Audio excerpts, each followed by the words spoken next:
Los primeros evangelistas. Una de las cosas que dice aquí cuando comienza aquí el capítulo es que los apóstoles eran miembros de la familia de Jesús. Así que eran miembros de la familia de Jesús. Eran familias carnales. Eran allí primos y primos segundos y eran miembros de la familia de Jesús. Y le habían acompañado mientras viajaba a pie por Galilea. Así que ya cuando Jesús lo llamó, ya habían trabajado bastante. Ya estaban familiarizados entre ellos. Primero eran familia y ahora estaban familiarizados ya con el ministerio, con el trabajo, cuando Jesús los envió a predicar. Dice, habían compartido con él trabajos y penurias que le habían tocado. Dice, habían escuchado su discurso y habían andado y hablado con el Hijo de Dios y de su instrucción diaria habían aprendido a trabajar para la elevación de la humanidad. ¿Qué trabajo debían ellos hacer? Es importante. ¿Qué trabajo debían hacer los discípulos? ¿A qué Jesús los envió? ¿Ve? Dice, en nuestro propio tiempo, la obra de la evangelización tendría mucho más éxito si se siguiera fielmente el ejemplo que Jesús les aconsejó, les ordenó a los discípulos que fueran de 2 en 2. Si se fuera de 2 en 2, dice, habría mucho más éxito en este tiempo. Dice la página 316, que llamando a los 12 en derredor de sí, Jesús les ordenó que fueran de 2 en 2 por los pueblos y aldeas. Ninguno fue enviado solo, sino que el hermano iba asociado con el hermano y el amigo con el amigo. Así que esa es una información muy importante. Y de la misma manera envió más tarde a los 70. Recuerde que Jesús tenía varios grupos de discípulos trabajando para él, le ayudaban. Así que tenía los 12 y también tenía un grupo llamado los 70. Y los envió también de 2 en 2. Dice, el mensaje de los discípulos era el mismo que el de Juan el Bautista y el de Cristo mismo. ¿Qué debían ellos decir? El reino de los cielos se ha acercado. ¿Qué otra cosa ellos debían hacer? Debían demostrar con los hechos de que el reino de los cielos se había acercado. ¿Cómo? Sanad enfermos, limpiad leprosos, resucitar muertos, echar fuera demonios. De gracia recibiste, dad de gracias. Y dice Jesús, durante su ministerio, Jesús dedicó más tiempo a sanar a los enfermos que a predicar. Eso es muy importante que debemos saber. Que los primeros discípulos que Jesús envió, a los 12, y también a los 70, lo que lo envió fue a hacer milagros. Debían hablar menos que lo que hacían. Se ha hablado mucho en los últimos 2000 años acerca de cómo Jesús predicó, qué método usó. Y todos dicen, hasta donde yo he escuchado, que están siguiendo el método de Jesús. Pero he observado que no. Porque Jesús se dedicó a hacer milagros más que a predicar. Y sus discípulos hicieron lo mismo. Y no hemos visto que eso ha ocurrido casi después de ese tiempo. ¿Hay algún comentario? ¿Qué usted leyó? Sí, en esta parte dice que al ir de dos en dos era para que oraran el uno por el otro, se consultaran, se apoyaran y se ayudaran. Dios es maravilloso porque no nos ha hecho solitarios, sino gregarios, para que teniendo el amor de Él en nuestra vida lo podamos dar también a nuestro compañero o compañera de trabajo misionero. Sí. Así que eso es importante. Recuerde, el método que Jesús usó ordenándole a sus discípulos en ese tiempo, como hicieran, ese método no cambia nunca. El método de Jesús no cambia nunca y no hay ningún otro método mejor. No hay ningún método que lo supere. El de trabajar como Jesús trabajó. Y Jesús hacía más bienes a la gente que lo que le predicaba. Más acciones que palabras.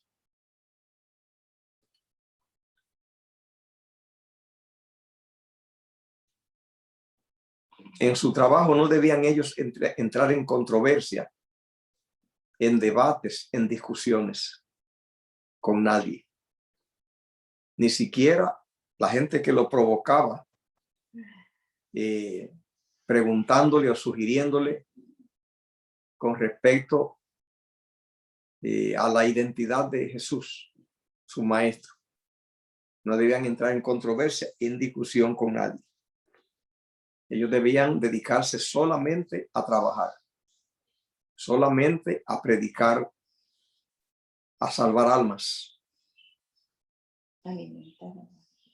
y hacer milagros, sanando enfermos, echando demonios, sanando leprosos. Sí, dándole solamente bendiciones materiales y espirituales a la gente.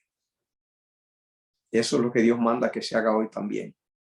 Sí, una parte importante que a mí me llamó la atención, que Jesús primero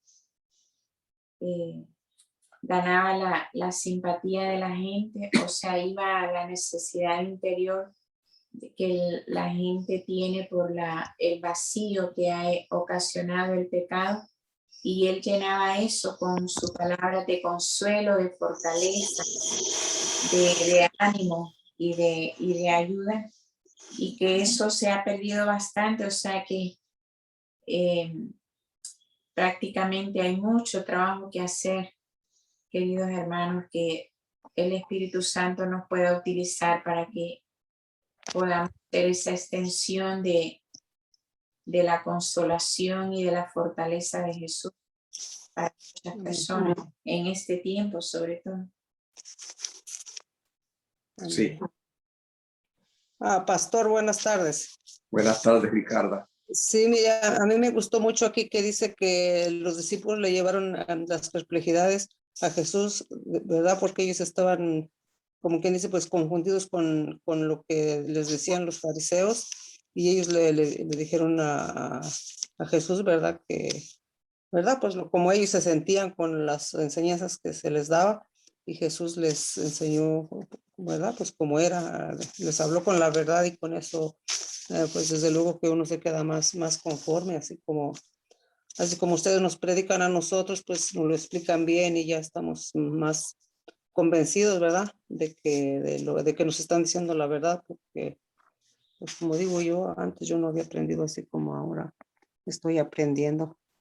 Y me gustó mucho aquí que, ¿verdad? De que ellos le hablaron, y después Jesús los mandó a predicar y les dijo, ustedes ya, como quien dice, ya estaban listos para ir a predicar, y se fueron ellos a predicar solamente a los judíos, porque ellos pensaban que nomás, ¿verdad? Pues que solamente a los judíos, pero debían de predicar a los gentiles también. Y ya después ya fueron pues, enviados a todas las partes del mundo a Sí, predicar. Y me gustó mucho aquí donde dice, ¿lo puedo leer, pastor? sí, puede leerse, Ricardo. Gracias, gracias. Dice, mientras habían estado con él, los discípulos se habían sentido con frecuencia perplejos a causa de las enseñanzas de los sacerdotes y fariseos, pero habían llevado sus perplejidades a Jesús. Él les había presentado las verdades de la Escritura en contraste con la tradición. Así había fortalecido su confianza en la palabra de Dios y en gran medida los había libertado del temor de los rabinos y de su servidumbre a la tradición. En la educación de los discípulos, el ejemplo de la vida del Salvador era mucho más eficaz que la simple instrucción doctrinaria. Cuando estuvieron separados de su maestro, recordarían cada una de sus miradas, su tono y sus palabras con frecuencia, mientras estuvieran en conflicto con los enemigos del evangelio. Repetían sus palabras y al ver su efecto sobre la gente se regocijarían mucho. Llamando a los 12 en derredor de sí, Jesús les ordenó que fueran de 2 en 2 para los pueblos, por los pueblos y las aldeas. Ninguno fue enviado solo, sino que el hermano iba asociado con el hermano, el amigo con el amigo. Así podían ayudarse y animarse mutuamente, consultando y orando juntos, supliendo cada uno la debilidad del otro. De la misma manera envió más tarde a los 70. Y era el propósito del Salvador que los mensajeros del Evangelio se asociaran de esta manera. En nuestro propio tiempo, la obra de evangelización tendría mucho más éxito si se siguiera fielmente este ejemplo. El mensaje de los discípulos era el mismo que el de Juan Bautista y el de Cristo mismo. El reino de los cielos se ha acercado. No debían entrar en controversia con la gente acerca de si Jesús de Nazaret era el Mesías, sino que en su nombre debían hacer las mismas obras de misericordia que él había hecho.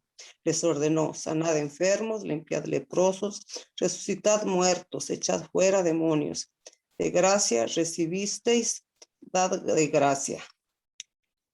Durante su ministerio, Jesús dedicó más tiempo a sanar los enfermos que a predicar. Sus milagros atestiguaban la verdad de sus palabras de que no había venido para destruir, sino para salvar. Su justicia iba delante de él y la gloria del Señor era su retaguardia. Donde quiera que fuera, le precedían las nuevas de su misericordia. Donde había pasado los objetos de su compasión se regocijaban en su salud y en el ejercicio de sus facultades recuperadas. Se congregaban muchedumbres en derredor de ellos para oír de sus labios las obras que el Señor había hecho. Su voz era el primer sonido que muchos habían oído. Su nombre, la primera palabra que hubiesen pronunciado, su rostro, el primero que hubiesen mirado. Porque no habrían de amar a Jesús y cantar sus alabanzas mientras él pasaba por los pueblos y ciudades. Era como corriente vital que difundía vida y gozo por donde quiera que fuera. Los seguidores de Cristo han de trabajar como él obró. Hemos de alimentar a los hambrientos, vestir a los desnudos y consolar a los dolientes y afligidos. Hemos de ministrar a los que desesperan e inspiran esperanza a los descorazonados. Y para nosotros se cumplirá también la promesa: irá tu justicia delante de ti, y la gloria de Jehová será tu retaguardia. Amén, amén. Quisiéramos saber si hay alguna otra persona que tiene algún otro comentario. También. Gracias. Gracias, Ricarda. Pastor, sí. más con comentarios como Usted mencionó algo ahora que muchos dicen estar utilizando el método de Jesús, que usted escucha mucho eso, pero que en verdad no es lo que se ve. ¿A qué se deberá que este fenómeno, que nos faltan más apóstoles entonces? Como más No, discípulos, perdón, más discípulos. Y me acuerdo de que hay dones, ¿cierto? Que no todos tienen, no todos son, van a ser pastores, otros van a hacer una obra, pero todos somos discípulos. O sea que aunque no seamos pastor, aunque no seamos un anciano, aunque no tengamos un coordinador de un ministerio, somos discípulos y todos deberíamos estar en la capacidad, entiendo yo, de hacer la obra que se nos encomendó. Entonces, ¿cuál es el fenómeno que ocurre que no se está dando esto y que no estamos haciendo esos milagros que Jesús hizo? Si Él nos dio las herramientas, nos dio potestad para hacer eso. Si Él nos dio la potestad y nosotros no la estamos ejerciendo, ya entonces es un problema nuestro. Así que la pregunta es muy válida, preguntarnos a nosotros, a la gente, ¿por qué si Dios nos dio las herramientas, por qué no lo estamos haciendo? Es una pregunta que merece una respuesta. Simplemente todos somos llamados a predicar. Hay mucha gente que simplemente pues no está saliendo.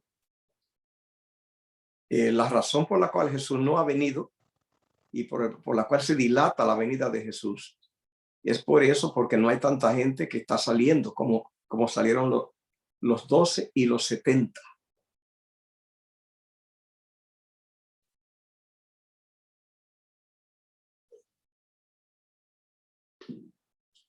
Además de eso, hablando de los milagros, de salir a hacer bien a la humanidad, ese es el evangelio. El evangelio que Cristo puso en la mano de ellos era acción, hacer el bien. Todo el mundo que cree en Cristo puede hacer eso.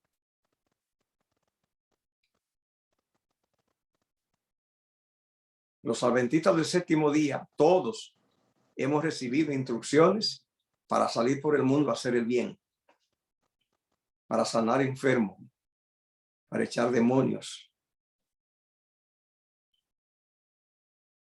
para multiplicar las bendiciones materiales. Todos estamos preparados para eso si solamente nos concentramos para echar mano de las herramientas que tenemos.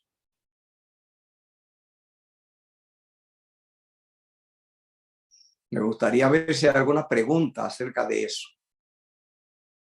Si es que se entendió cómo se puede hacer eso. Estamos con las manos llenas de herramientas, llenas de herramientas para poder salvar al mundo y hacer bien. Llenas.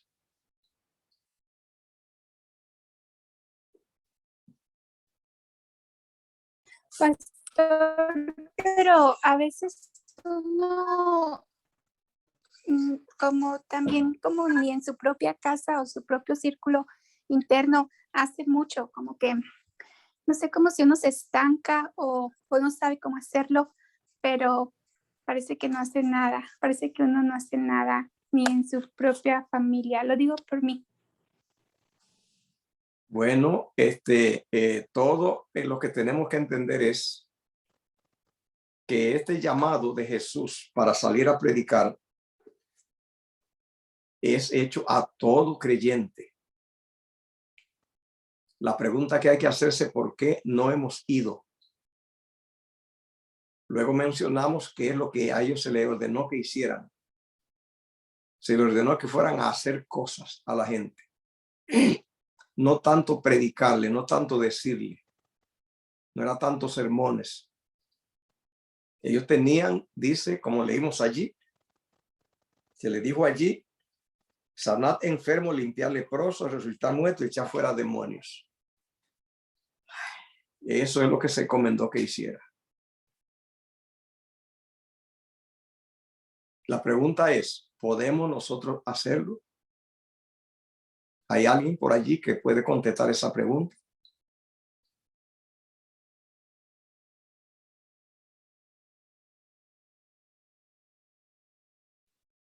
Sí lo podemos hacer con la ayuda de su Santo Espíritu, porque aquí dice, a todas estas debían de ir los discípulos como representantes de Cristo.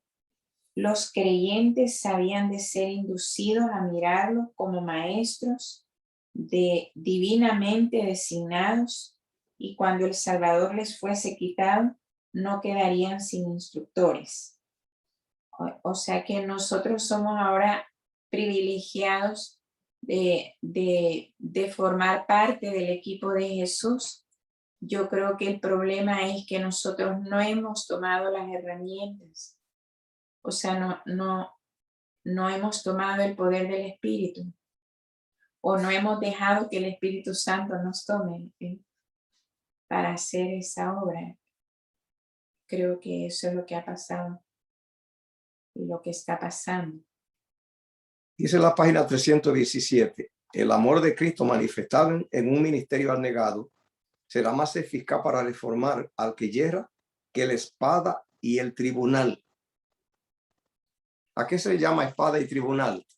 Al sistema de los gobiernos, el sistema policial, el sistema de las naciones. Se gastan millones y millones y millones de dinero en cuerpos policiales en la tierra y en la justicia. Y el mundo está hecho un caos. Está funcionando la justicia en el mundo, la justicia legal. No está funcionando porque no se ha podido corregir la conducta de las naciones. ¿Qué método usan? Bueno, usan aquí, dice, la espada y el tribunal. ¿Qué es la espada? La espada y el tribunal es el sistema legal que vemos. Se llama espada y se llama tribunal. La espada es las armas que tiene la policía y el ejército, los cuerpos policiales en las naciones, donde se gasta mucho dinero para que el policía arreste, para que el policía mate, para que el policía le ponga esposa a la gente y luego entonces lo lleve allí al juzgado con el juez, con el fiscal, y luego si sale culpable lo encierren. Las cárceles están repletas en las naciones, repletas. Y los juzgados activos, que no dan abasto. Y la policía activa, y los fiscales activos. Y el mundo sigue al revés. Pero el evangelio está diseñado, dice, para que tenga más poder que la espada y el tribunal.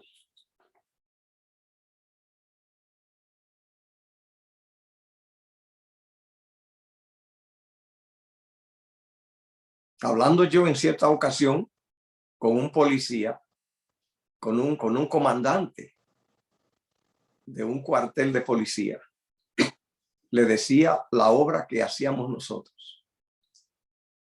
Le decía que nosotros trabajábamos en forma paralela con ellos, que ellos estaban para imponer el orden y velar por operar sobre la conducta de la sociedad, y nosotros también. Ellos con las armas, con la pistola y el arresto, la guardia, el fiscal, el juez, y nosotros con la Biblia. Pero el método de nosotros simplemente da mejor resultado.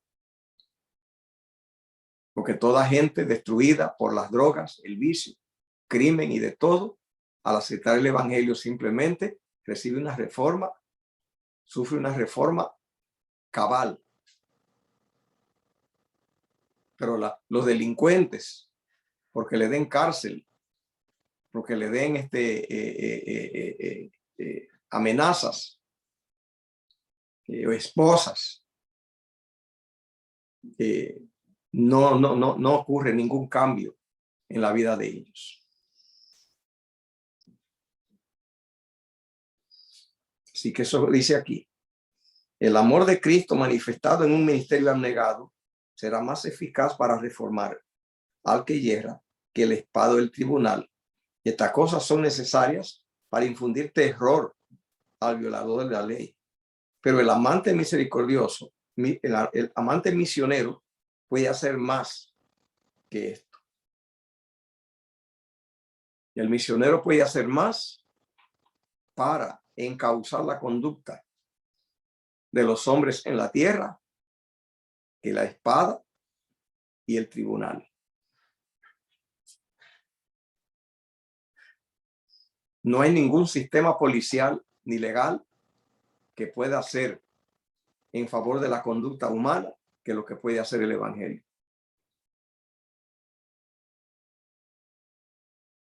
Y a esos misioneros nadie les paga.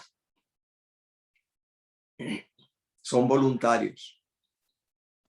Y en los sistemas legales se gastan millones de millones. Y no se obtiene el cambio de conducta. Así que el evangelio es una herramienta grande para salvar. Dice, con frecuencia el corazón se endurecerá bajo la reprensión. ¿Qué es lo que le pasa a los delincuentes con la persecución y la cárcel? Que lo que hace es que se llenan de ira.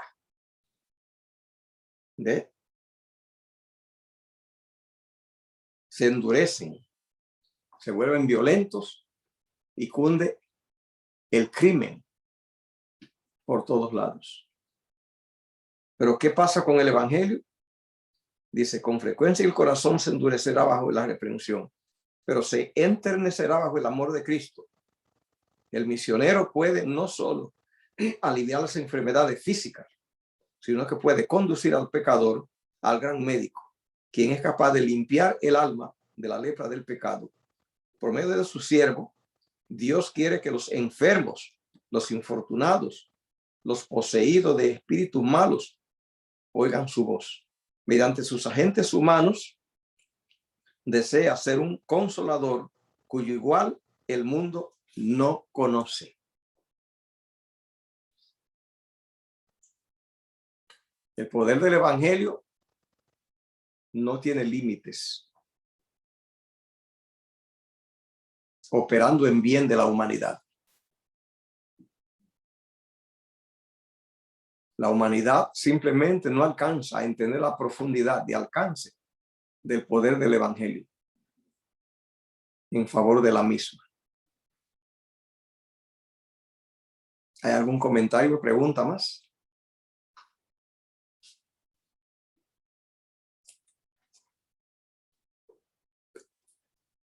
¿Quién se anima a salir? ¿Quién se anima a hablar en un mundo lleno de violencia y de confusión? Las familias destruidas, millones de personas sin orientación. Pues nosotros solo no podemos hablar, pero por medio del Espíritu Santo el Señor nos da para poder y dominio para poder hacerlo. Amén. Así que eso es lo que Cristo mandó. Cristo dijo que fueran a hablar en su nombre. Dice, en mi nombre echarán fuera demonios. Y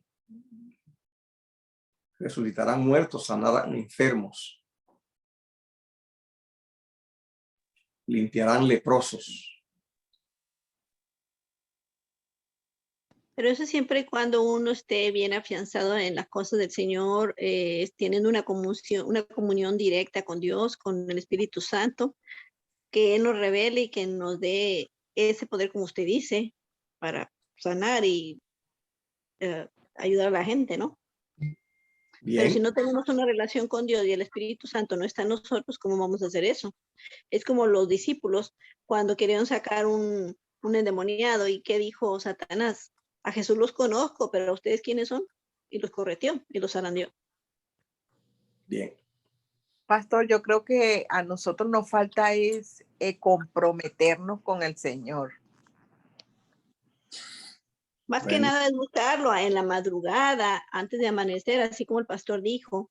Porque yo me acuerdo que un pastor me dijo, bueno, fue el pastor Portes, que me dijo que a las 3 de la mañana es la mejor hora para estudiar la palabra y buscar la presencia del Señor.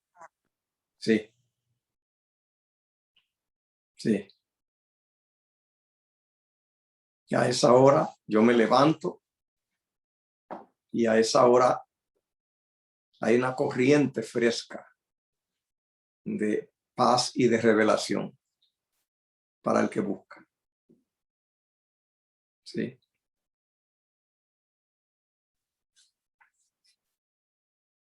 Gracias por los comentarios, Ricardo, Leti.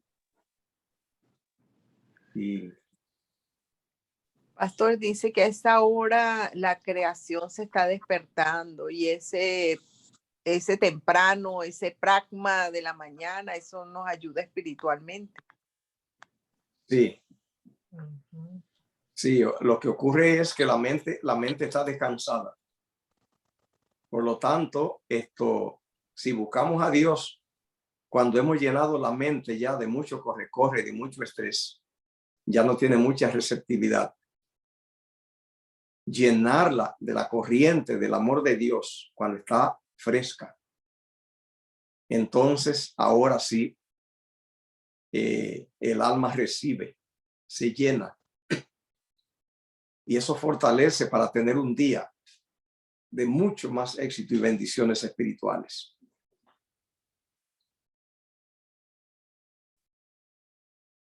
Porque se pasa muchas horas corriendo por lo material. Se debe sacar un rato para llenarse de lo espiritual.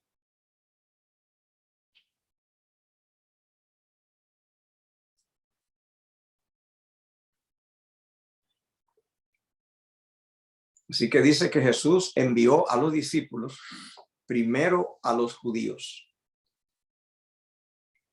Primero a los judíos. Porque los judíos ya sabían más de Dios. Ya era más fácil que ellos entendieran que la gente que no sabía nada de Dios o muy poco. Primeramente evangelizar a los judíos. Porque los discípulos mismos no entendían bien todavía de que Dios salvaba a todos por igual. Todavía ellos estaban afectados por la creencia de que los paganos, los gentiles, no eran objeto del interés de Dios, de que eran solamente los judíos. Por eso Jesús lo mandó primero con ellos.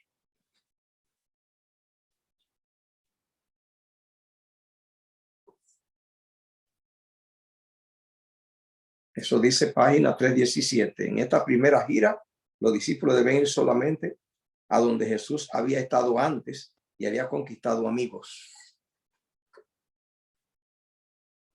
Y ellos debían ir a cosechar. Donde Jesús ya había ido, había hecho milagros, había dejado impresiones, ahí fueron enviados ellos. Para ellos regar esa semilla, fortalecerla.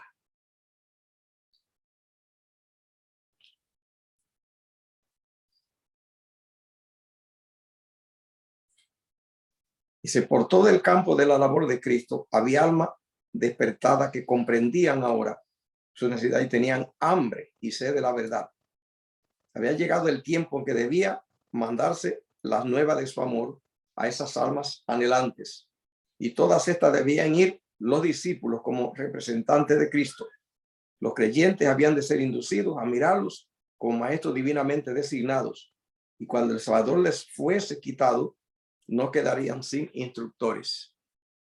Así que por eso también Jesús lo mandó a predicar. Porque Jesús no pensaba quedarse para siempre en la tierra. Se iría, quedarían solos.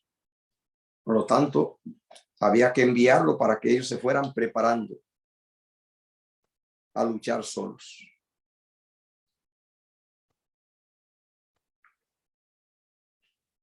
Una cosa que tenía que entender ellos y todo el que predica es que cuando se sale a predicar el evangelio al mundo, va a enfrentarse no con carne y sangre.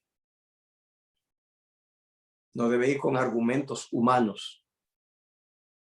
El que va a predicar a Cristo, quien le sale al encuentro es el diablo. Por lo tanto, tiene que estar lleno del Espíritu Santo. Dice, habrían de contender con fuerzas sobrenaturales. Una vez que Satanás oye que están predicando a Cristo, él deja todo lo que está haciendo y sale a enfrentar a esa gente. Y el que predica el evangelio tal como Cristo mandó, tiene que ir con recursos espirituales para poder sobrevivir. Dice, pero se le asegura una ayuda sobrenatural. No está solo el que sale a hacer esta obra, no hay que tener miedo. No hay que pensarlo tantas veces.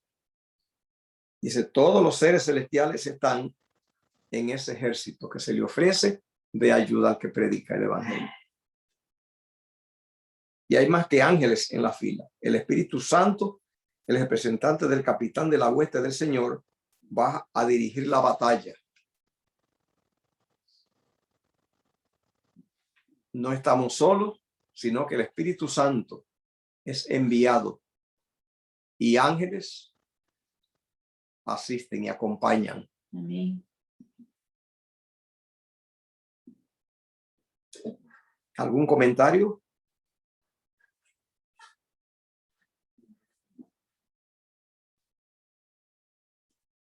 El que sale a predicar el evangelio, dice, no debe actuar según lo dictado del corazón humano, del corazón natural. Necesitan tener una íntima comunión con Dios, no sea que bajo la provocación el yo se levante y ellos dejen escapar un torrente de palabras inconvenientes que disten mucho de ser como el rocío y como la suave gota que refrescan las plantas agostadas.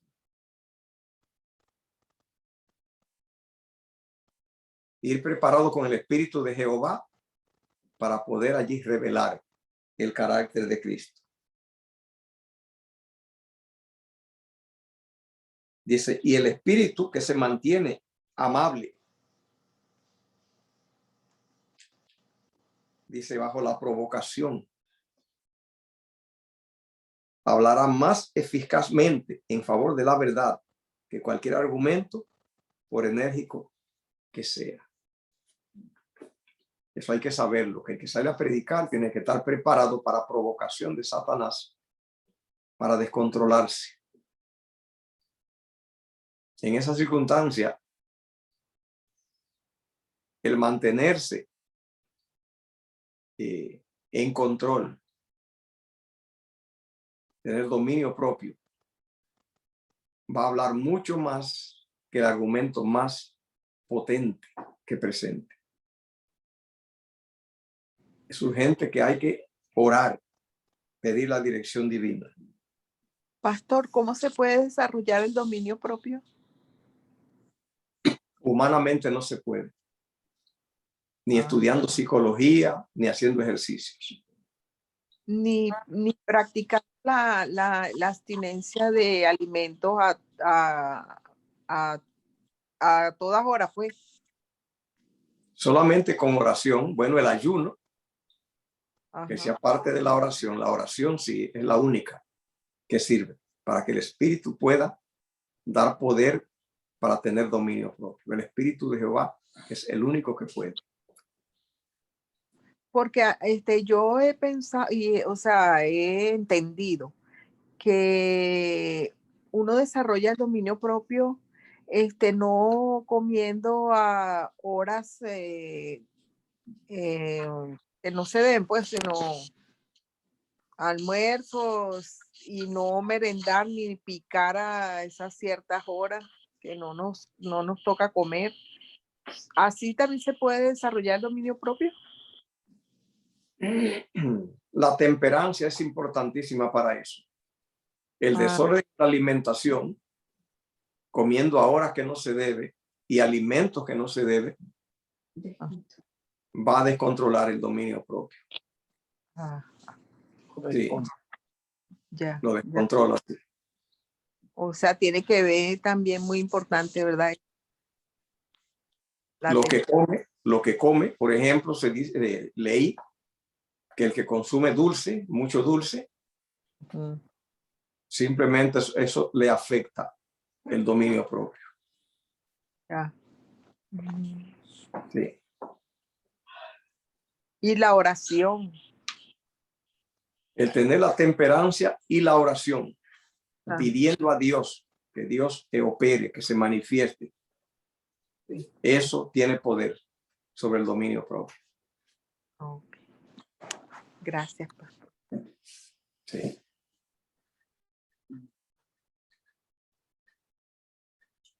Sí.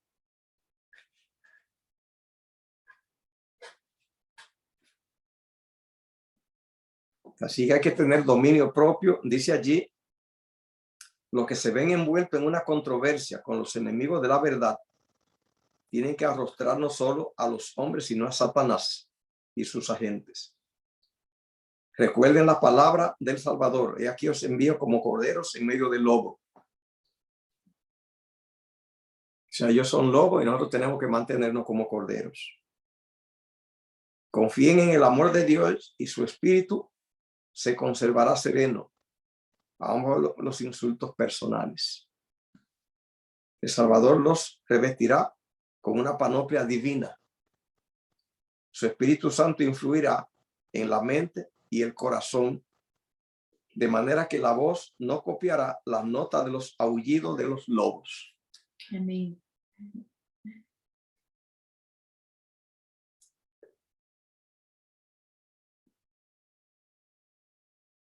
Y añade y dice, os entregarán a los concilios y seréis llevados ante gobernadores y reyes por mi causa, para testimonio a ellos y a las naciones.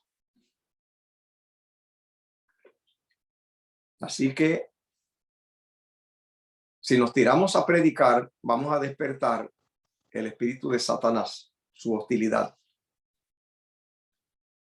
Seremos arrestados. Y ocurre que Dios no impedirá eso. Será arrestado y llevado a donde los jueces, acusados de todo tipo de mentiras. Y Dios permitirá que eso pase por amor a los jueces y a la gente encumbrada de poder. Porque es la única manera que ellos tienen oportunidad de conocer la verdad. Cuando los cristianos vayan encadenados y esposados, llevados presos, acusados. Cuando se le pregunte allí, que ellos digan por qué están allí. Cuando ellos entonces den su testimonio de quiénes ellos son y qué creen, es la oportunidad que esos jueces tienen, la única, para conocer el mensaje del evangelio.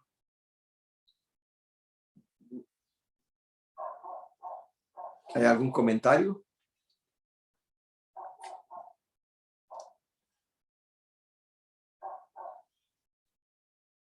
Dice, la gracia de Dios será concedida a su siervo para hacer frente a la emergencia.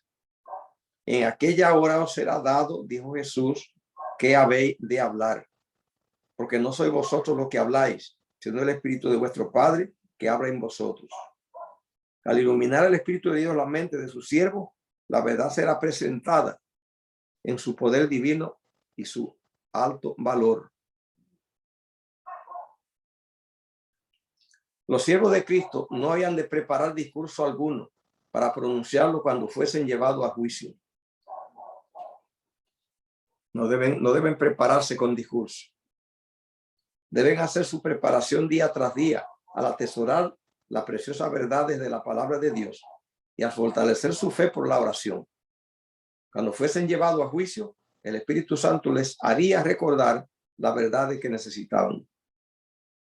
Se logra con un esfuerzo diario y ferviente para conocer a Dios y a Jesucristo, a quien Él envió. Y eso iba a impartir poder y eficacia al alma.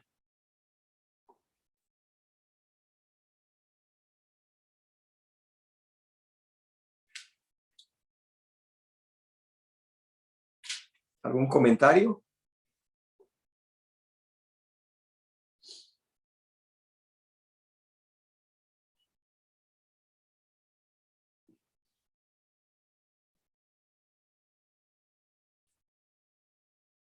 Dice, la verdad recibida de Cristo debe ser impartida a todos libre y abiertamente.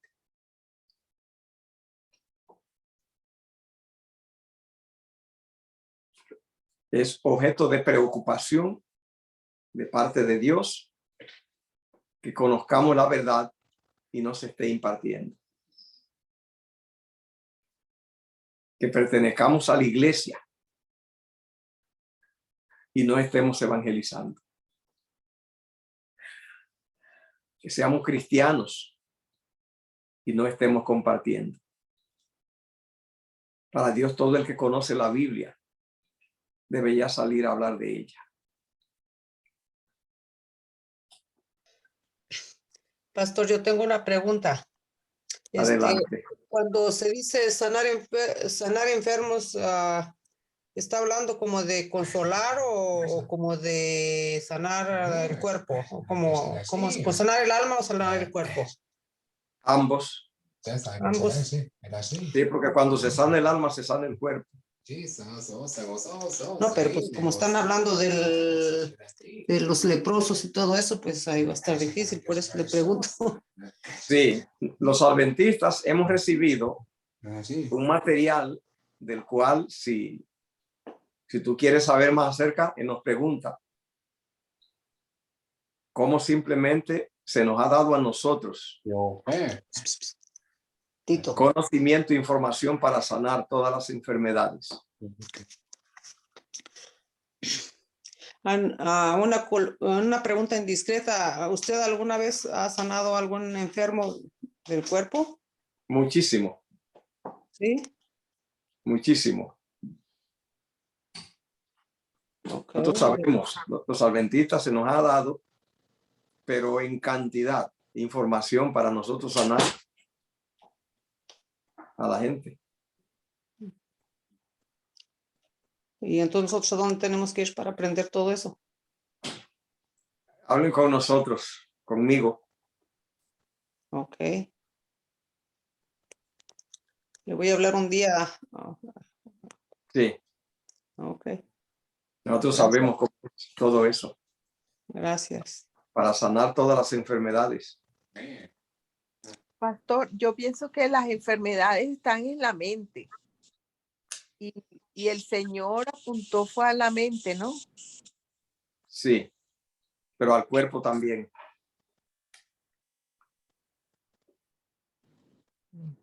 Él sanó simplemente las enfermedades de la mente y del cuerpo. Pero nosotros, ¿cómo podemos sanar el cuerpo? Bueno, diciéndole a las personas que consuman alimentos sanos, que no coman carne, o sea, y las plantas que Dios las dejó para medicina para el mundo. Cuando se habla de la reforma pro salud, la reforma pro salud está destinada a sanar todas las enfermedades y los remedios naturales. Ese fue el método. Ese es el método. Y la oración también. Claro. Sí. Sabemos suficiente remedio para poder sanar prácticamente todas las enfermedades.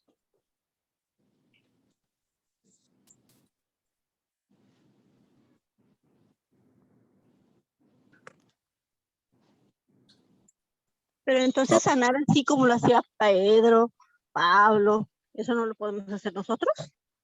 Lo podemos hacer si lo único que a nosotros se nos dio más herramientas que a ellos. Nosotros tenemos más herramientas que ellos.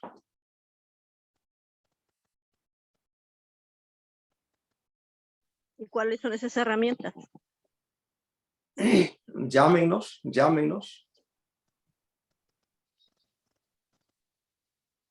Que podemos instruirle. Pastor, por lo menos Lucero, que tiene una enfermedad que se llama Huntington, que es como Parkinson.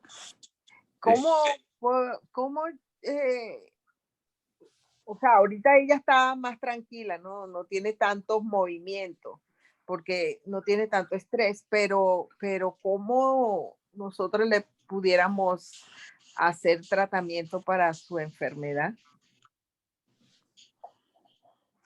Ya esa es una enfermedad que es más difícil. Simplemente recuerde bien que una de las razones por la cual esta gente que salió a predicar hacía tantas cosas era por el nivel de oración y de consagración que tenía. Y Dios operaba con ellos y opera igual con todos. Porque esa enfermedad de ella es hereditaria. Entonces o sea, una persona pudiera sacarle esa enfermedad no sé cómo, no me explico. Es decir, lo que hay que hacer simplemente, lo que hacía aquella gente era la oración. Ajá. Y eso es lo que hay que hacer, orar por los enfermos. Ajá. Pero se nos ha dado instrucciones a nosotros cómo sanar las enfermedades. Claro. Si el pueblo se lanzara a hacer lo que Cristo lo mandó de predicar, simplemente Dios al que sale lo dota del recurso, le da la herramienta si sale. Sí. Comprometerse con el Señor, ¿verdad? Salir. Uh-huh. Cristo le dijo, si ustedes van en mi nombre, lo hacen. Y lo hicieron. Sí. Y todo el que salga en nombre de Cristo lo hace. Pero es que a veces somos como incrédulos. Ya ese es un problema nuestro, ya tendremos que trabajar con eso. Sí. Gracias, pastor. Sí.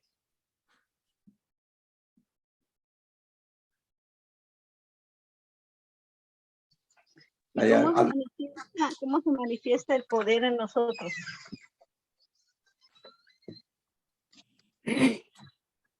Simplemente el poder en nosotros se manifiesta en cuanto a sanación, sanando.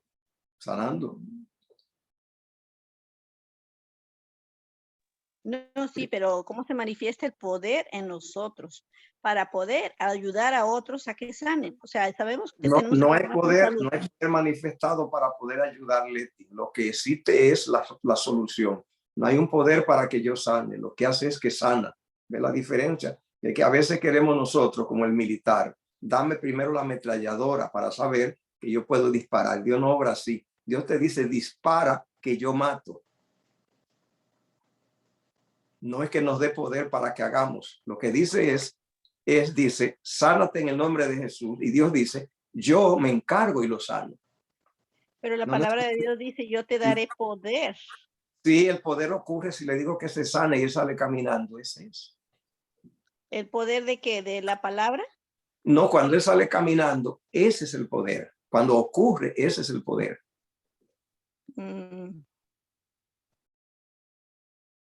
No es que hay poder y entonces con él hago. No, no hay eso. Lo que pasa es que ocurren cosas.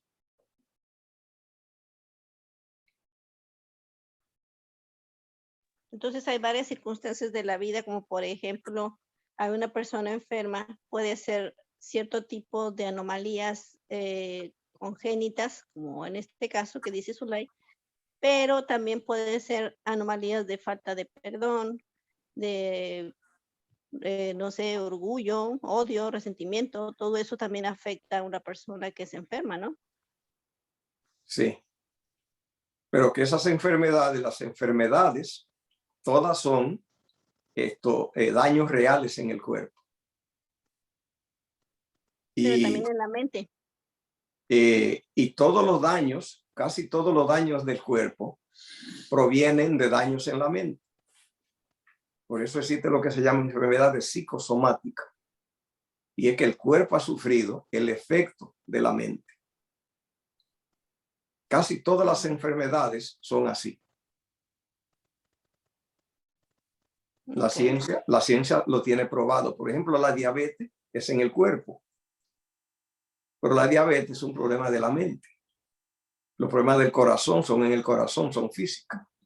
Pero los problemas del corazón son de la mente. ¿Por qué? Porque es la mente la que fue afectada y produjo el problema. ¿Cómo se afecta la mente que produzca problemas del corazón? O sea, todos los problemas cardíacos son de la mente. Porque es la mente la que tiene que pasar una serie de cosas, de problemas que le pasan. Y esos problemas son los que se traducen en la enfermedad. Entonces son mentales, es la mente. La diabetes es lo mismo, ya está en la insulina. Pero es la mente la que tuvo un problema, que la gente se descontroló comiendo. Es decir, es la mente la que produce que haya comportamientos que dañen. Entonces, cuando ya se opera en la mente para que ya la mente se corrija de esos comportamientos, comienza de una vez a haber sanación en el cuerpo.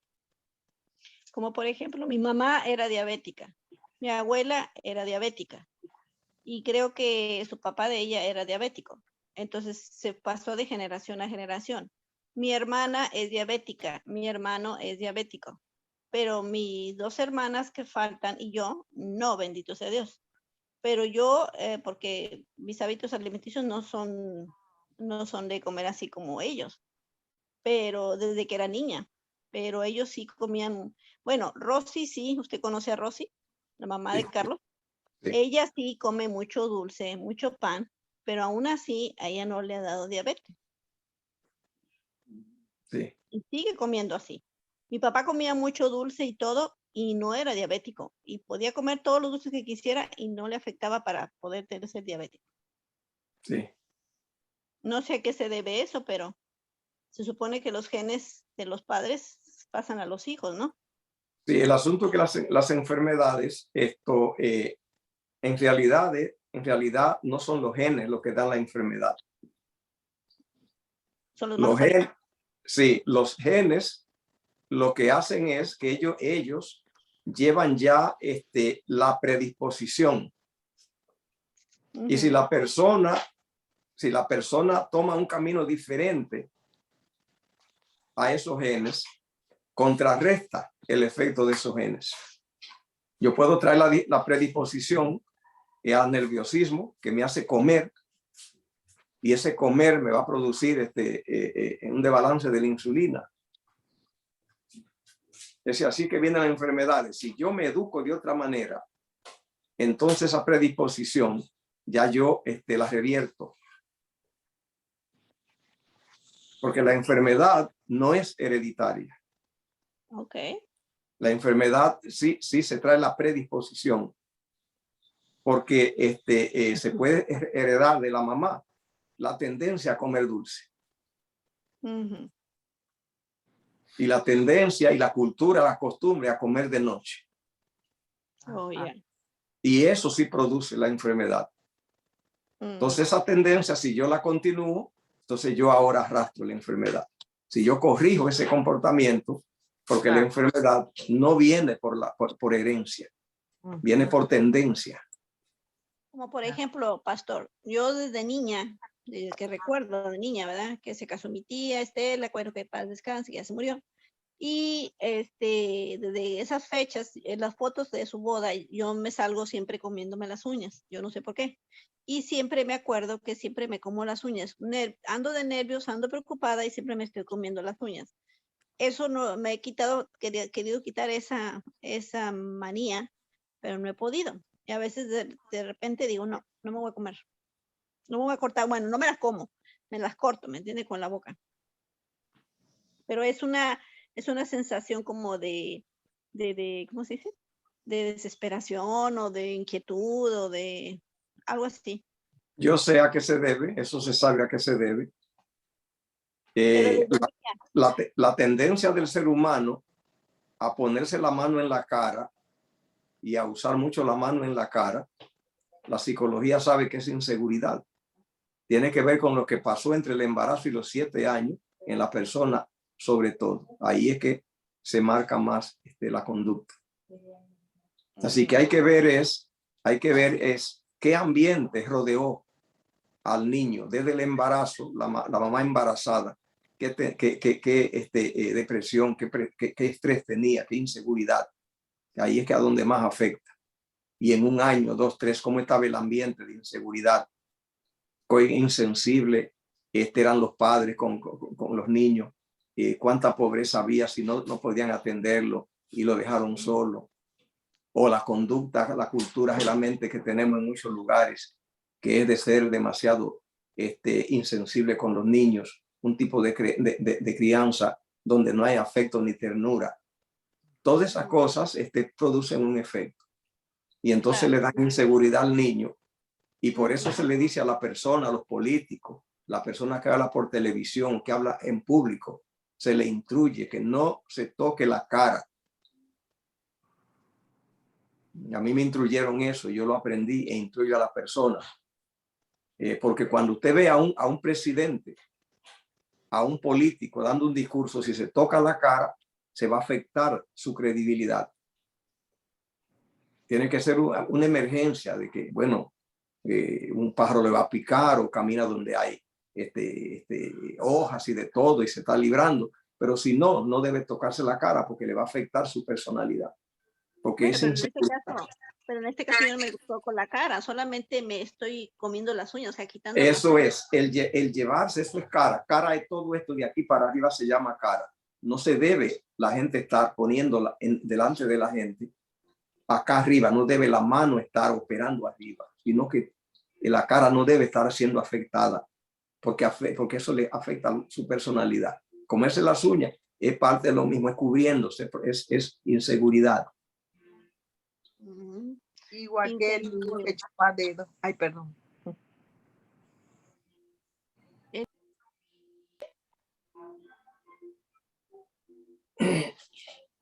Así que entonces, cuando nosotros, hablando del tema de esta noche, cuando nosotros a las personas conseguimos que la persona eleve su autoestima, cuando le hablamos de Cristo y la persona adquiere fe en Dios y seguridad, hay cantidad de enfermedades que le vamos a evitar, porque las enfermedades vienen porque por ignorancia o por inseguridad se adoptan malos hábitos. Ya se ha estudiado por qué vienen las drogas. Se ha estudiado que las personas que andan buscando jóvenes y niños y niñas para la prostitución, para el tráfico de droga, es sabido, ya todo sabido, que busca que vengan de hogares disfuncionales que no tienen papá y mamá donde tienen ambiente, para reclutarlo para las pandillas, la prostitución, el sexo, y toda esa cosa, esa vida ya. Entonces de allí ya vienen conducta inmoral, enfermedades, y todo viene y tiene que ver con la psicología, con la inseguridad. Entonces cuando una persona encuentra a Cristo y ora y el Espíritu Santo obra en su vida y se va volviendo con más seguridad y Dios va obrando en su vida, y va aprendiendo más con respecto a los buenos hábitos y el daño de los malos hábitos, va aprendiendo. Se va librando de todo eso y se va librando de enfermedades mentales, emocionales y físicas. Sana las heridas. Y eso produce una sanación de enfermedades del cuerpo, porque las enfermedades del cuerpo vienen por actitudes que es la mente quien las propicia.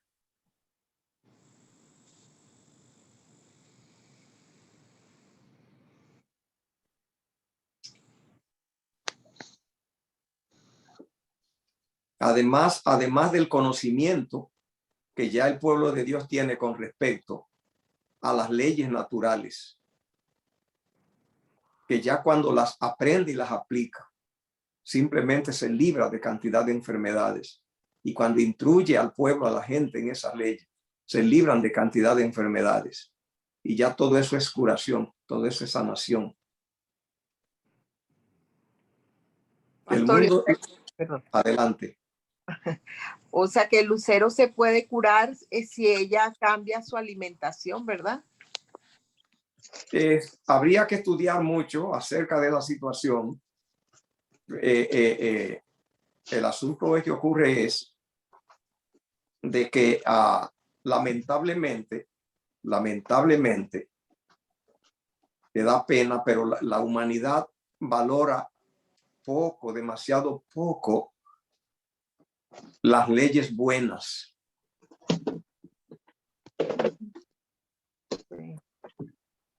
Se puede predicar mucho sobre los hábitos buenos, la reforma pro salud, y es muy poco lo que se acepta.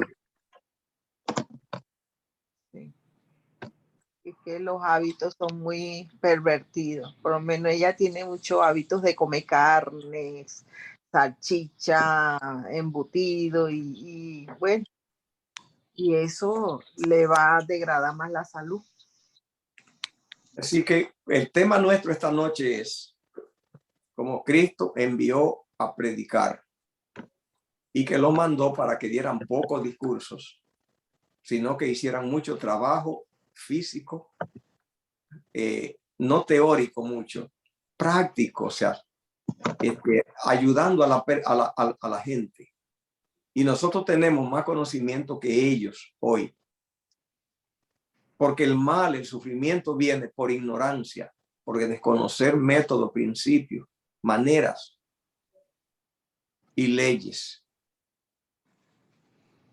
Y el pueblo adventista se le ha dado en eso, pero en cantidades extraordinarias, el conocimiento que tiene sobre todo. Ayer me llamaron 2 personas a mí, arruinada, destruida. Y le dediqué más o menos cada una media hora. En esa media hora quedaron libradas, sanadas, salvadas de situaciones de destrucción. Porque por desconocimiento se destruyen. Que con instrucciones se salva, se libra un universo de problemas. Hogares para ser destruidos, para que los hijos se destruyan, se vayan a la calle a rodar, se vayan a arruinarse, enfermos, con problemas grandes. Cuando uno aconseja ese matrimonio y se salva esos hijos, se salva la familia. Eso es los jóvenes se salva esa institución. Y Dios nos ha instruido, nos ha dado consejo cómo salir y cómo salvar al mundo.